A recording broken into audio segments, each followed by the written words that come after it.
এইদিকে সবটা রেডি আছে। আবির কোথায়? ইরে কোথায়? আরে দিদি ভাই ধরা পরে কি কেন টানাটানি করছিস? ঘুম ভাঙেনি আমার এখনো। কাতুকুতু দেবো? আরে কাতুকুতু না না না ভাঙেনি। বৌদি ভাইকে দেখার পর তো আমি পাক্কা দিলে ঘুম উঠে যাচ্ছি। ধরুন বাবা তুই সারা প্যাচার মতো ট্যাপ ট্যাপ করে তাকিয়ে থাকিস বলে এখন এরকম বলছিস। আরে ওসব না, আবিরদার দু চোখে এখন শুধু বেগম বেগম বেগম। এখন ঘুমের সিন নেই রে, যা হবে ফুল চুপ।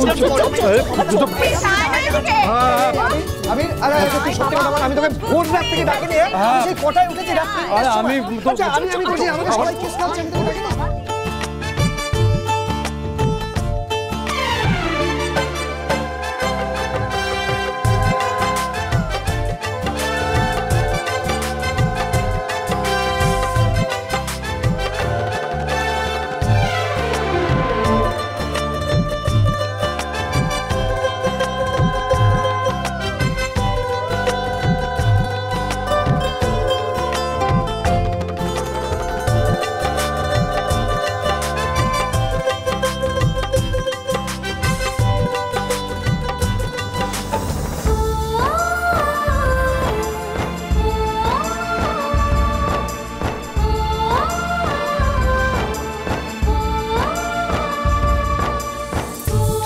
ব্যাস দধিমঙ্গল পর্বটা মিটলো। আই শোনো তমালিকা রনিতা তোমরা এগুলো নিয়ে যাও, ঠিক আছে? আর বর্দি ভাই চলো জল সইতে যেতে হবে। হ্যাঁ কিন্তু হলুদ বাটতে হবে তো, সেই দায়িত্বটা কে নেবে জানো? হলুদ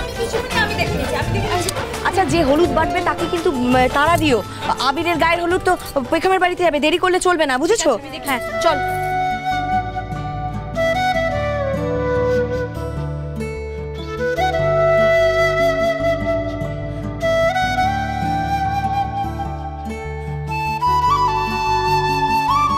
বেগম উঠেছে, বাধ্য মেয়ের মতো দধিমঙ্গলের সব নিয়ম পালন করছে তো।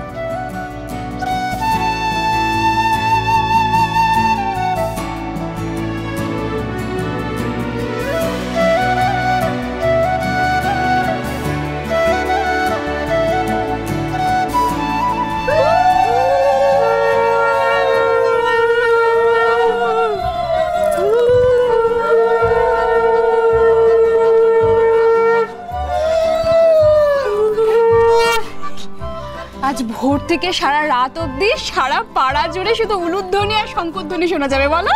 আরে শোনা যাবে কি বলছো, শোনা যাচ্ছে তো। ওই যে ওই আবিরদের বাড়ি থেকে।